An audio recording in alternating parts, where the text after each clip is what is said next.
El Señor le bendiga, es un privilegio saludarles esta hora. Bendiciones a todos los que siempre están con nosotros en este programa de Palabra de Dios, palabra que transforma. Agradecemos a cada uno de los presentes, agradecemos como siempre a todos aquellos fieles oyentes que están con nosotros, a nuestros hermanos que están a la distancia y que siempre están ahí pues apoyándonos y haciendo posible que se realice este espacio. Continuamos esta semana con el estudio de la carta a Éfeso, conocida como la carta a los Efesios. Hoy queremos hablar de la importancia de sabernos conducir en medio de nuestro entorno. Digo en medio de nuestro entorno, basado en algunos principios que el apóstol Pablo lo va a decir.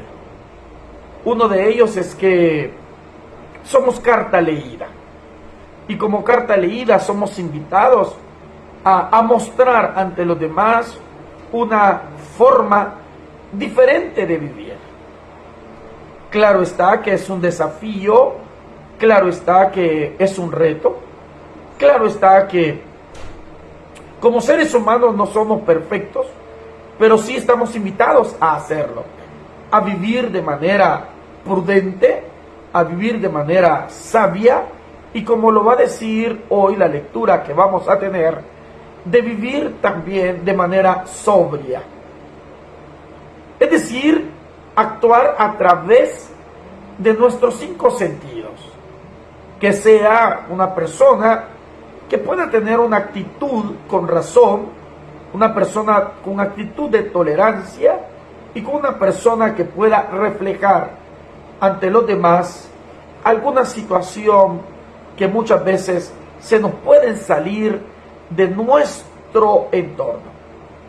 Es por eso que más adelante del capítulo 5 de la carta a los Efesios que vamos a leer en el versículo 21, comenzará a hablarnos de algunos códigos domésticos, es decir, cómo debemos de relacionarnos en el hogar.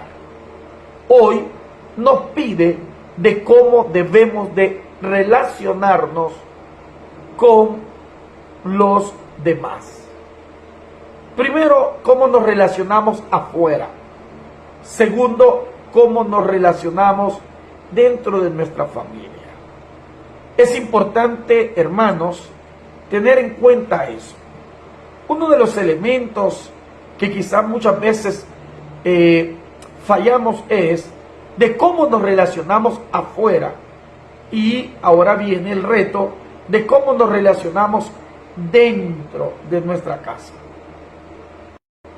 Algunas veces lo he dicho y lo he repetido continuamente, la manera de cómo nosotros nos vamos a conducir, de la manera que nosotros nos conduzcamos en nuestros hogares, eso también va a ser el reflejo de cómo nos vamos a conducir afuera. O pudiese ser, debería de ser el reflejo de cómo nos vamos a conducir afuera. Por eso va a iniciar el escritor de la carta a los Efesios en su capítulo 5 de la siguiente manera. Y dice, imiten pues a Dios como hijos amados. Es decir, actúen como hijos, pero actúen como hijos que están recibiendo amor. Es decir, reflejen que ustedes han comprendido que se les ama. Y como se les ama, entonces ahora viene el momento de poder hablar y reflejar que hay amor en nosotros. Por eso nos va a pedir el primer principio como condúzcanse en amor también el Cristo, como también Cristo nos ha amado y se ha entregado a sí mismo por nosotros. Ofrenda y sacrificio a Dios en fragante aroma. Pero fornicación y cualquier inmundicia o avaricia ni siquiera se mencione entre ustedes como conviene a gente apartada, es decir, como conviene a santos, ni obscenidades, ni insensateces, ni insultos, ni necedades, los cuales son indeseables, sino en vez de estas, alabanzas. Porque deben ustedes saber esto, que ningún fornicario, ningún impuro, ningún avaro, que es idólatra, tiene herencia en el reino del Cristo y de Dios. Si ustedes notan, lo podemos nosotros comprender. Lo primero que podemos asimilar es que hay un elemento muy importante acá. Y el elemento que es importante acá es tratar de lo que la carta nos está diciendo. Primer elemento que quiero mencionar es el contexto en el cual se nos está diciendo esto. Hay un contexto sobre el cual está hablando. Y el contexto sobre el cual se nos está hablando es de una iglesia que viene a través de una comunidad muy gentil. Esta comunidad gentil va a estar impregnada de ciertas prácticas que van a dar por normal, por común, por sentido sencillo, que las prácticas son normales y no hay por qué exigirles más.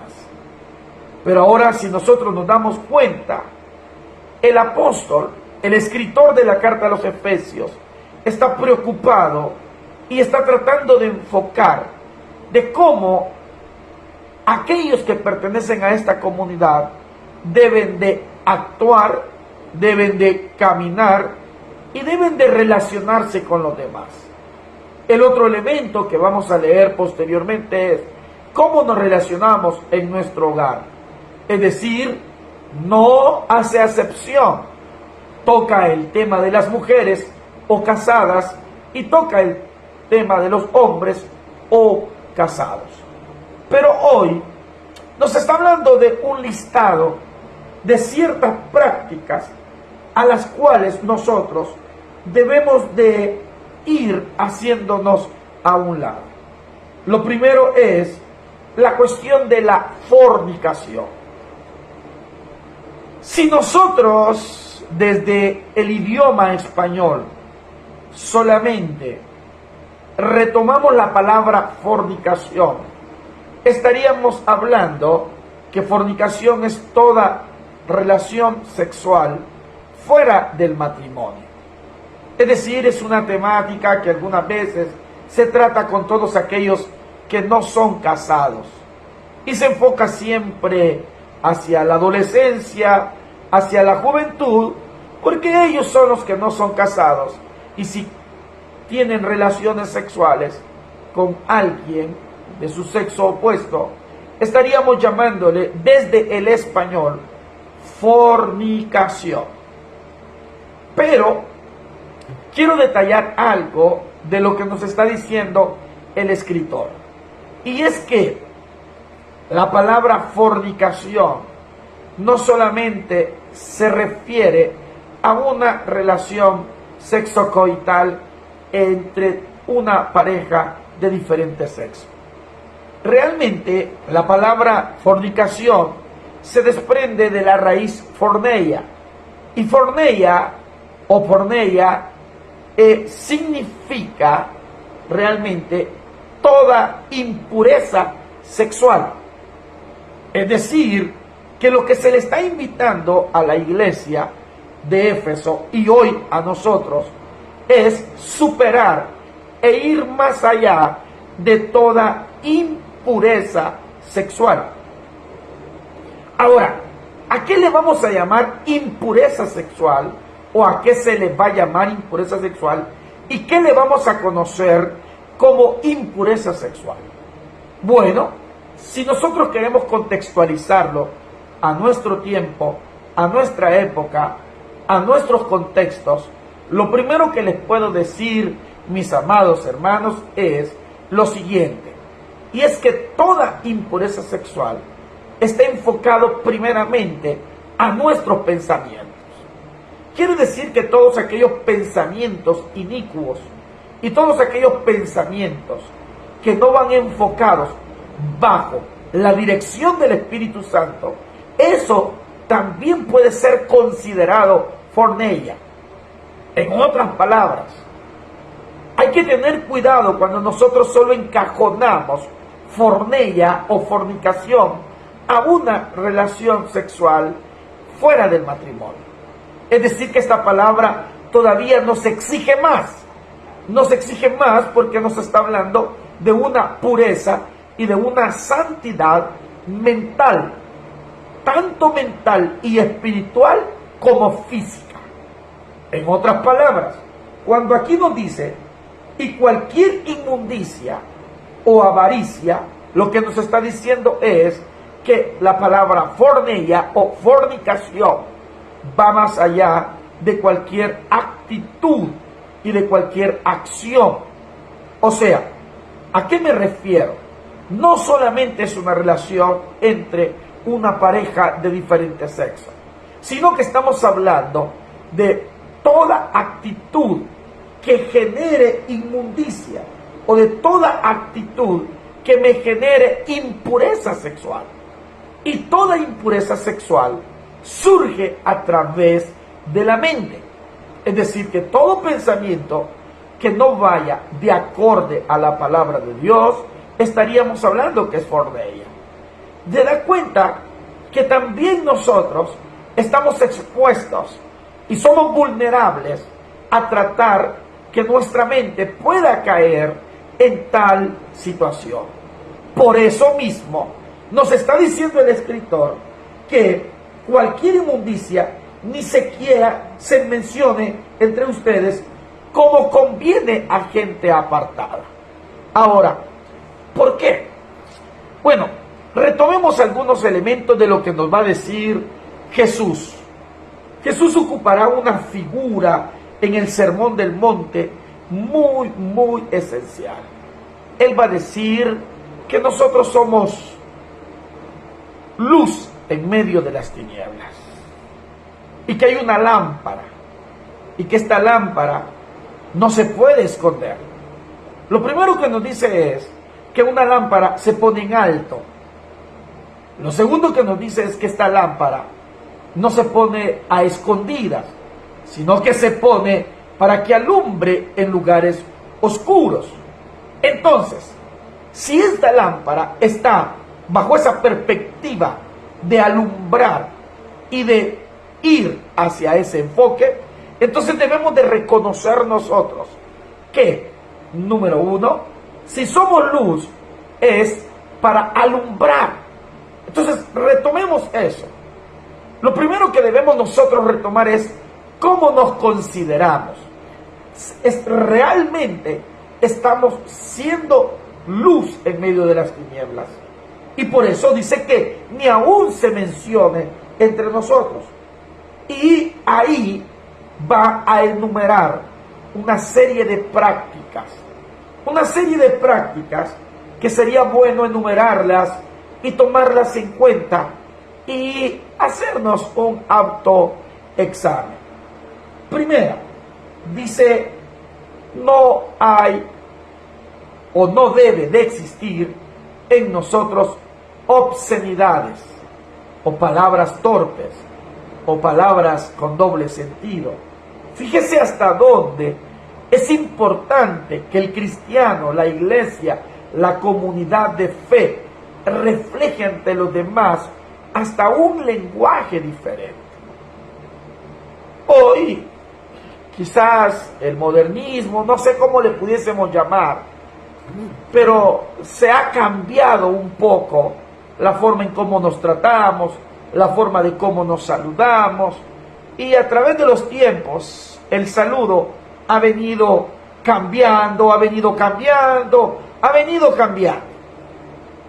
Nunca olvido en mi hogar o en nuestro hogar, estando pequeños nosotros, estudiábamos en una institución cristiana. A pesar de estudiar en una institución cristiana privada, acá en la capital de nuestro país, había muchos compañeros o compañeras que no comprendían la forma de nuestro saludo. Siempre que nuestra madre o nuestro padre llegaba a traernos, nuestro saludo era Dios le bendiga. Y él nos saludaba, Dios te bendiga hijo, o Dios te bendiga hija. Éramos 4. Algunos de los compañeros, más de alguna ocasión, eso nunca lo olvido, nos decían, ¿y ustedes por qué saludan a sus padres con Dios le bendiga? Cuando nos llegaban a dejar en la mediodía, porque estudiábamos por el turno de la tarde, ellos nos llegaban a dejar al portón principal, y antes de despedirnos nosotros le decíamos, Dios le bendiga papá, o Dios le bendiga mamá. Nuestros compañeros se quedaban así como un poco admirados, atónitos, extraños, raros, y siempre nos preguntaban, ¿y ustedes por qué se despiden de sus padres con ese saludo de Dios le bendiga? Oiga esto, a pesar que era una institución cristiana, oiga eso, una institución cristiana, y a pesar de eso, estos jóvenes o estos compañeros, estos niños, porque estábamos pequeños, no comprendían nuestro saludo. Más adelante llegaron otros familiares a estudiar a la misma institución, entre ellos eran algunos tíos y algunas tías. Y siempre que mirábamos a estos tíos y a estas tías, de la misma manera, nuestro saludo era Dios le bendiga. Ahora, ¿qué quiere decir esto? Que nosotros nos fuimos acostumbrando a cierto lenguaje, nos fuimos acostumbrando a cierto saludo que nos identificaba. Pero ahora vea usted lo que nos está enumerando, y esto es importante, lo que nos está enumerando el escritor, y dice, ni obscenidades, ni insensateces, ni insultos, fíjese bien, ni insensateces, ni insultos, ni necedades. Ayer por la mañana viajaba solo con uno de mis hijos pequeños, muy temprano de la mañana, todavía no había salido el sol. Iba yo a dejar a mi hijo a la institución donde estudia, y había un accidente, y uno de ellos que no se detuvo, continuó su rumbo, su ruta. El que quedó golpeado, el carro que quedó dañado, se le acercó ya en el semáforo, y comenzó una discusión, y comenzaron los insultos. Mi pregunta es, ¿los insultos fruto de qué son? ¿Resultado de qué son?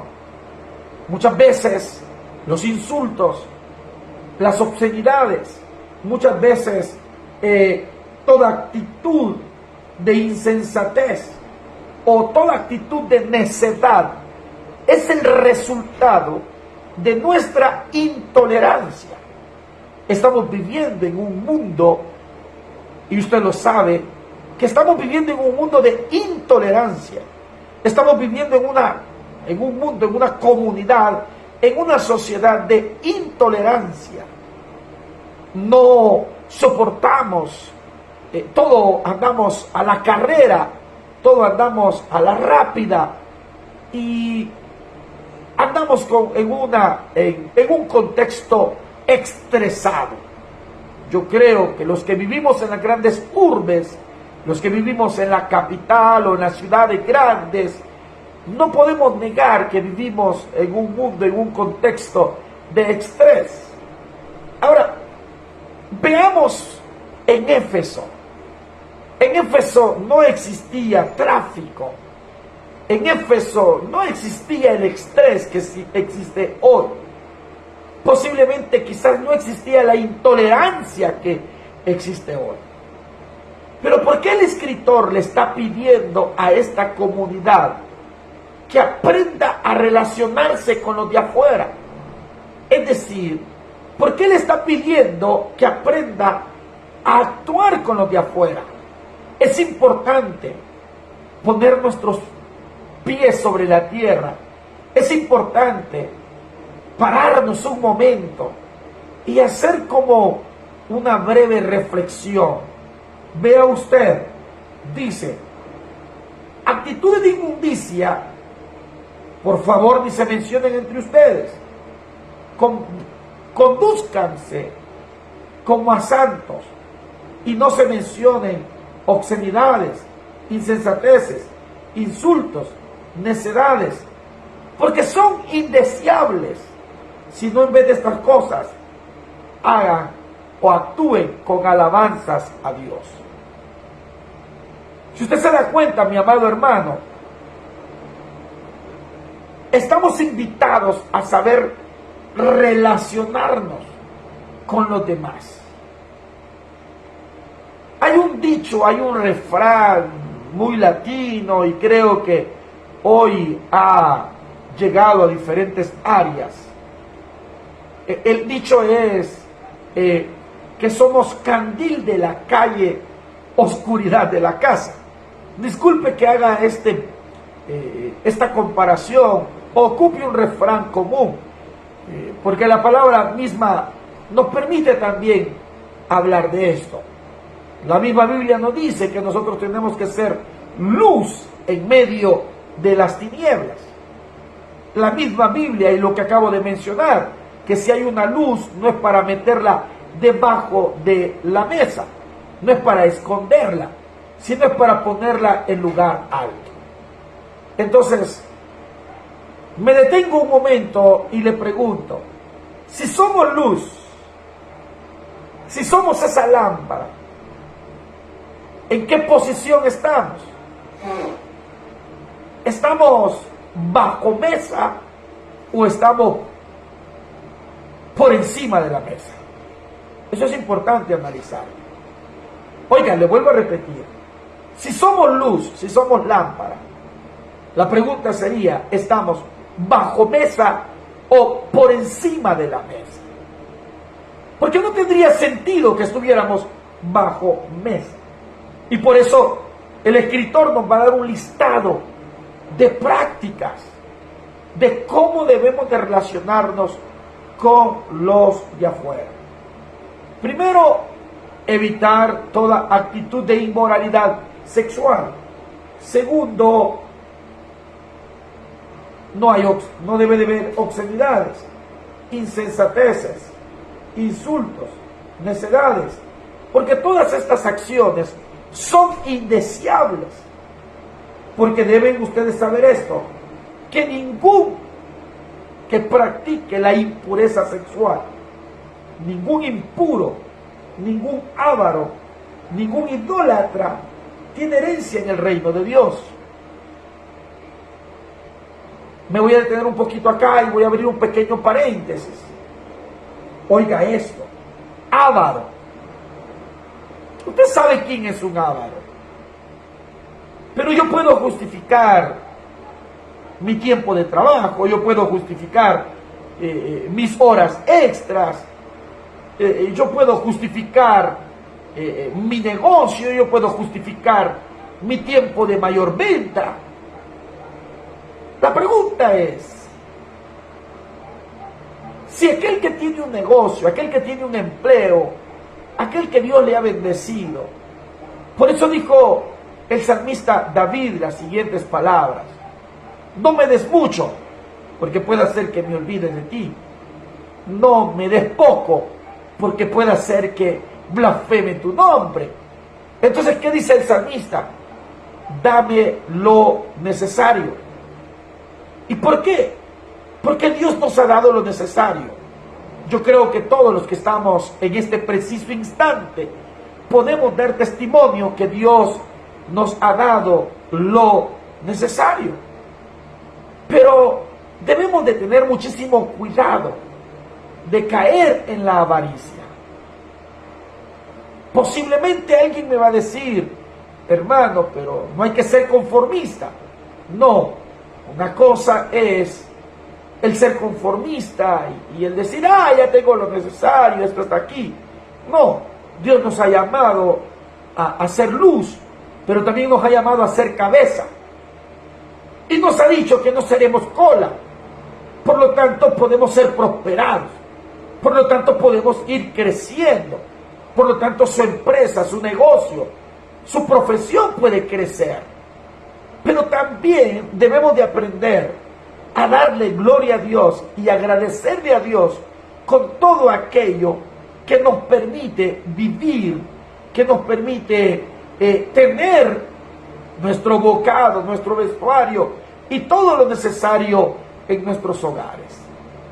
Porque posiblemente esta avaricia, posiblemente esta acción de desear, de acaparar, de amasar fortuna, nos puede llevar al siguiente nivel.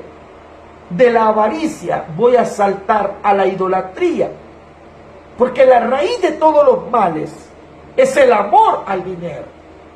El dinero es necesario, el dinero lo necesitamos todo, el dinero es parte de nuestra realidad, el dinero es parte de nuestro ministerio, el dinero es parte de nuestra familia, el dinero es parte de todas las acciones que suplen nuestras necesidades cotidianas. Un ministro, un ministerio no puede conducir si no tiene los recursos necesarios. Un misionero, un evangelista no puede moverse si no tiene los recursos necesarios.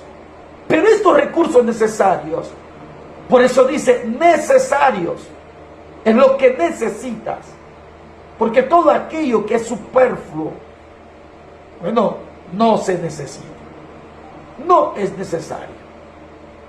Eso pasa como cuando usted compra un reloj de diferente marca, de diferente estilo y de diferente precio. Todos los relojes le van a dar la hora, pero usted quiere uno que pase del presupuesto estipulado. Entonces, ¿qué es eso? Posiblemente ya no es avaricia, posiblemente eso se le llamaría vanidad. Entonces, vea usted cómo están relacionados muchos elementos cotidianos.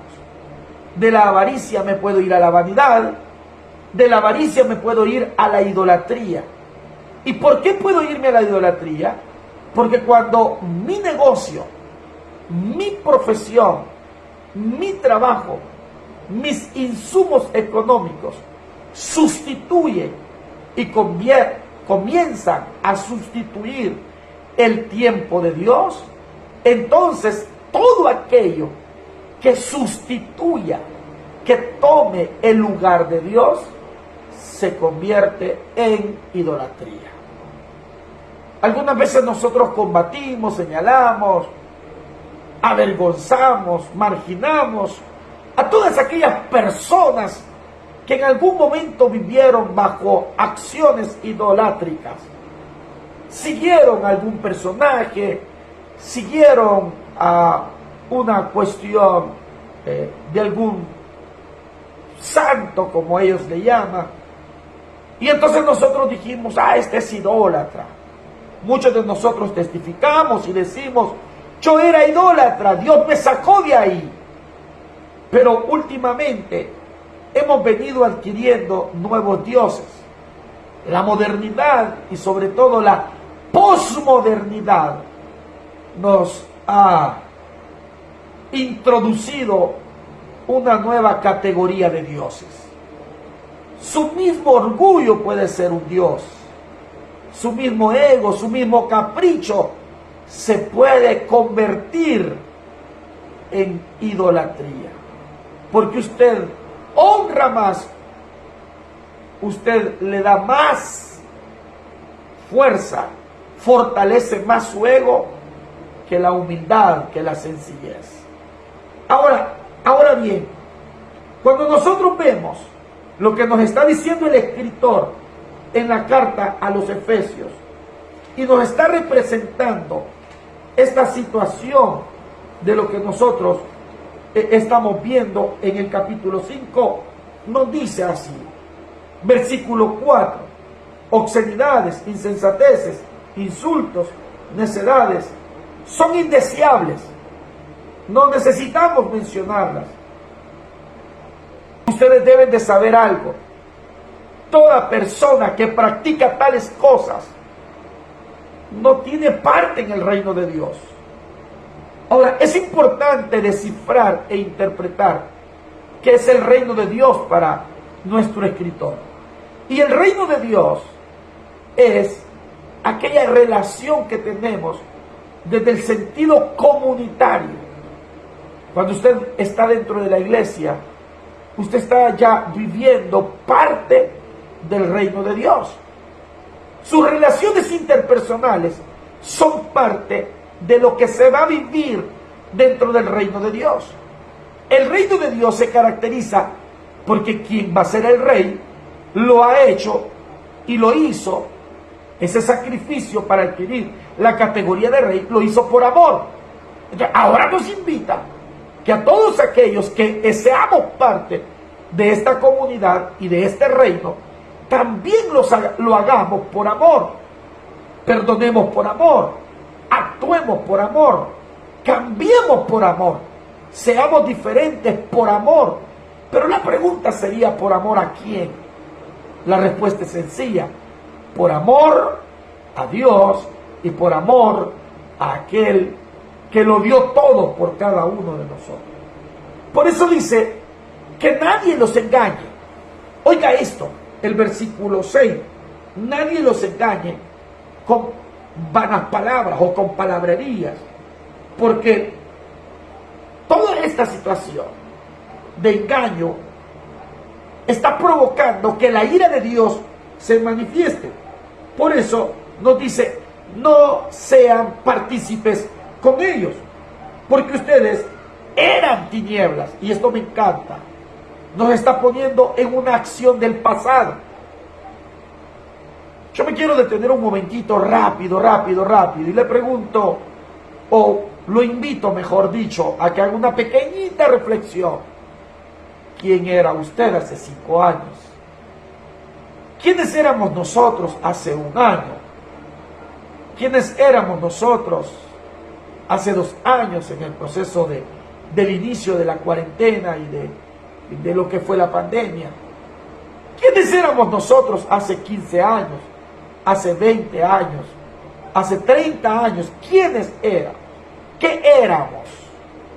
Y vea lo que nos está diciendo el escritor. Por tanto, ya no participen con ellos, pero ahora ustedes son luz. A mí me encanta esta acción porque ya lo mencioné. Ahora ustedes son luz. Antes ustedes eran tinieblas. Condúzcanse. Y por eso lo dije al principio. ¿De qué manera nos estamos conduciendo? No sé si alguna vez usted ha ido sobre la carretera. Y en la carretera nos vamos a encontrar con diferentes. Oiga esto. En la carretera nos vamos a encontrar con diferentes conductores. Y alguien, bueno, la ley hoy le llama conductores temerarios. Yo no sé si usted, o sea mujer u hombre, es un conductor o una conductora temeraria. Pero dejémoslo que no lo es. Pero en una carretera nos vamos a encontrar con personas irrespetuosas a las señales de tránsito, irrespetuosas al límite de velocidad, irrespetuosas a su carril que le pertenece. Y puedo seguir enumerando un montón de cuestiones. Y entonces usted se pregunta, esta persona si se conduce siempre de esa manera, la pregunta es, ¿a dónde va a llegar? ¿Hacia dónde lo va a llevar su insensatez? Y esa figura quiero ocupar. ¿Hasta dónde nos puede llevar nuestras acciones insensatas? Es decir, muchas veces nosotros somos insensatos. Una persona insensata es una persona que habla en un momento inoportuno, que comenta algo en un momento inoportuno. Es decir, un insensato, si usted me lo quiere comprender más sencillo, es una persona imprudente. Entonces la pregunta sería, ¿nos estamos comportando como personas prudentes? ¿Qué nos va a decir Jesús en Lucas y en Mateo cuando Él está finalizando el sermón del monte, el sermón de la llanura? Él dice, todo hombre prudente construye su casa sobre la roca. Mire qué excelente es. Pero todo hombre insensato construye su casa sobre la arena o por encima a flor de tierra. Eso va a decir Lucas. Por encima, a flor de tierra, no hay bases. Es lógico. La lógica misma nos va a decir que cuando venga cualquier acción, viento, ímpetu, río, lo que sea, esa construcción será vulnerable. Pero miren lo que nos dice la carta a los Efesios. Dice, porque el fruto de la luz consiste en bondad, justicia y verdad. Quiero ir aterrizando y finalizando. Le repito el versículo 9. El fruto de ser luz consiste en ser bondadosos. Oiga esto, ser bondadosos. Segundo, consiste en actuar de manera justa. Y tercero, consiste en actuar con acciones de verdad. Uno de estos días predicaba eso y hablaba, por cierto, el sábado pasado lo decía, ¿qué era Jesús como verdad? ¿Qué identificó a Jesús como verdad?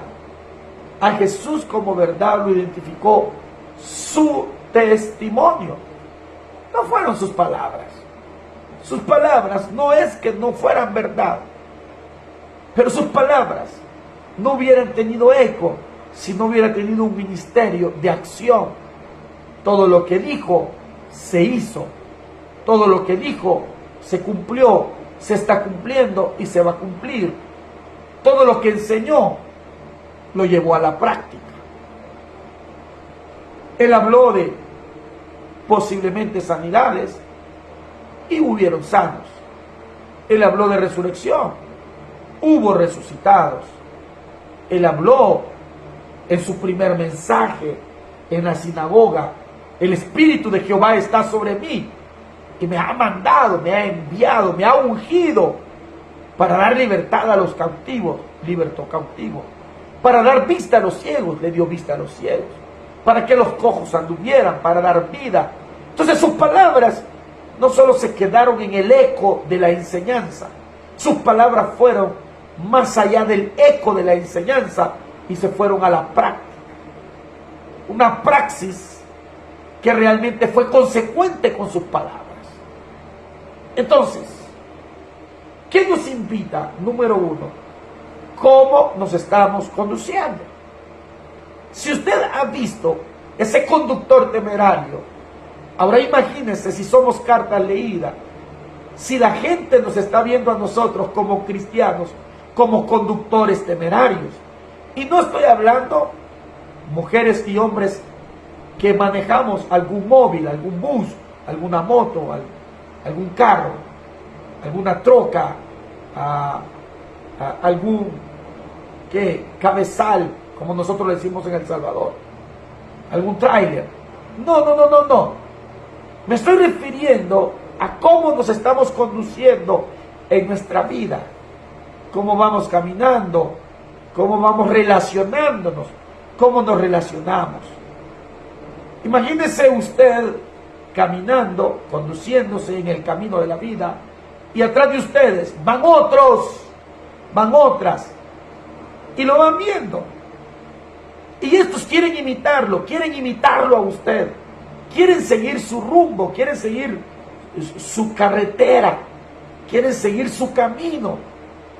Pero la Biblia dice que hay caminos que al hombre le parecen rectos, pero su final es de muerte. Entonces, ¿qué nos está invitando la carta a los Efesios?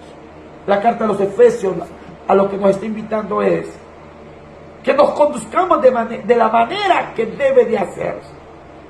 Primero, porque si nosotros nos conducimos así, lo primero que vamos a hacer es que vamos a hacer luz.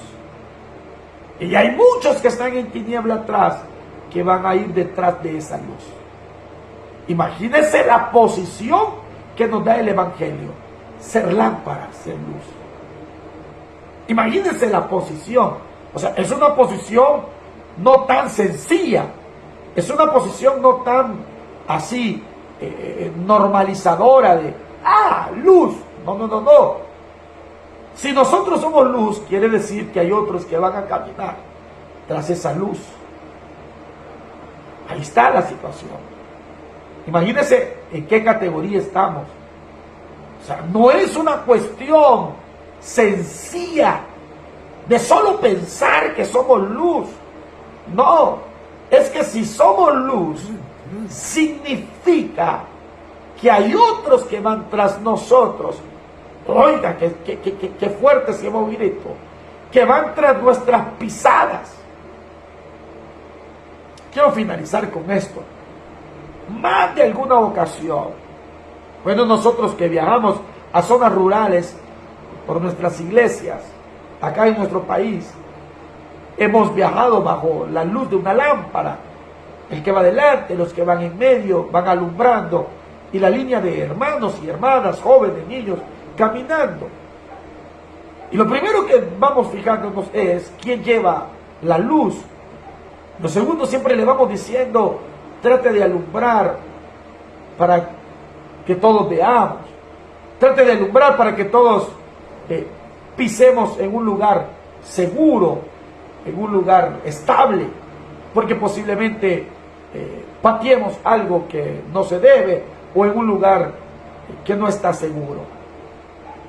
Y cuando llegamos al destino, lo primero que hacemos es agradecerle a aquellos que tuvieron el interés o la delicadeza o el tiempo de alumbrar, de enseñarnos el camino, de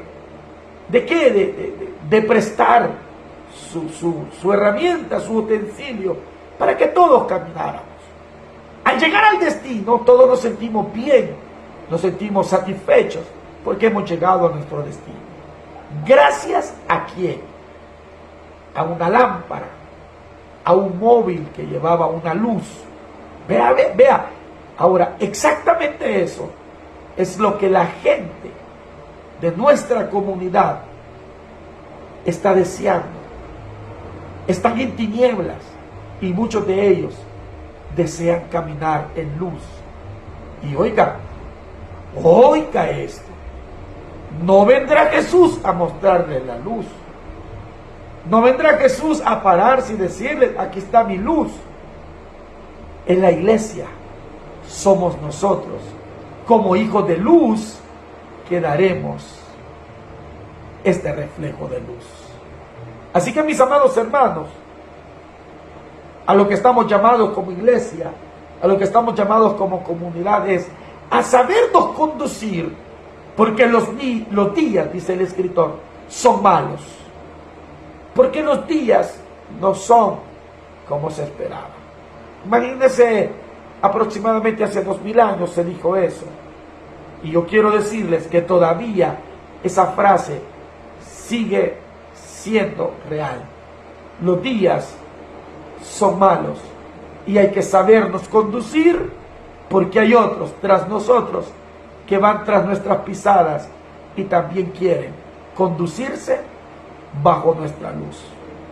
¿Qué pasaría si nosotros no damos la luz que corresponde? Bueno, perdemos la esencia del Evangelio o hacemos que se pierda. 2, perdemos nuestra misión y solo nos convertimos en metales que resuenan o címbalos que retiñen.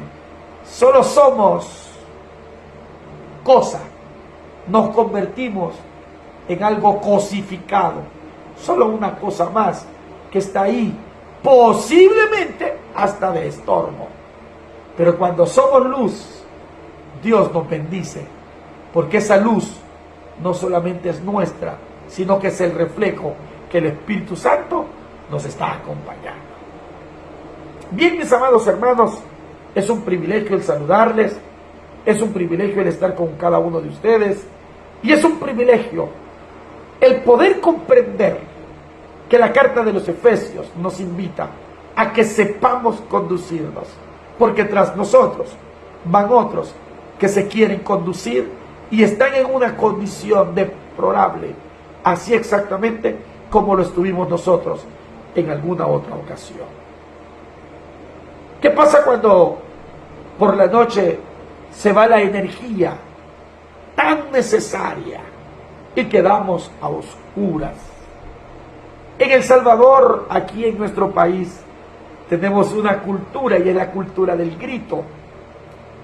Y cuando digo la cultura del grito, porque aquí hace muchos años atrás, hoy es poco, es mínimo, pero hace muchos años atrás era como común que la energía se fuera en la capital, en las colonias, en la ciudad, en las casas, era común.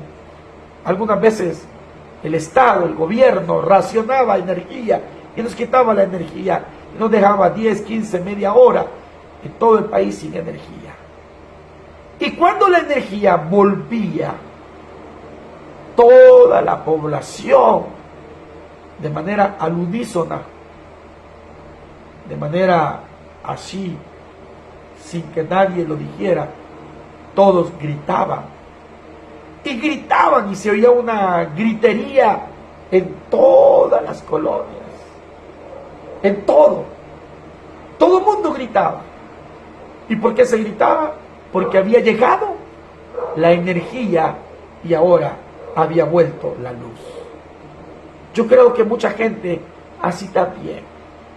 Nuestro vecino, nuestra familia, nuestros hijos y muchas otras personas están gritando en silencio, diciendo: necesito que tú, que dices ser luz, realmente seas luz.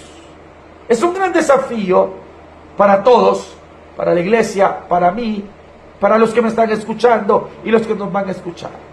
Es un gran desafío, pero realmente aprendamos a conducirnos, porque eso nos va a beneficiar en nuestra vida espiritual y en nuestra vida cotidiana, y también esto mismo le va a permitir a otros que aprovechen y sean bendecidos con esa luz que tanto desean.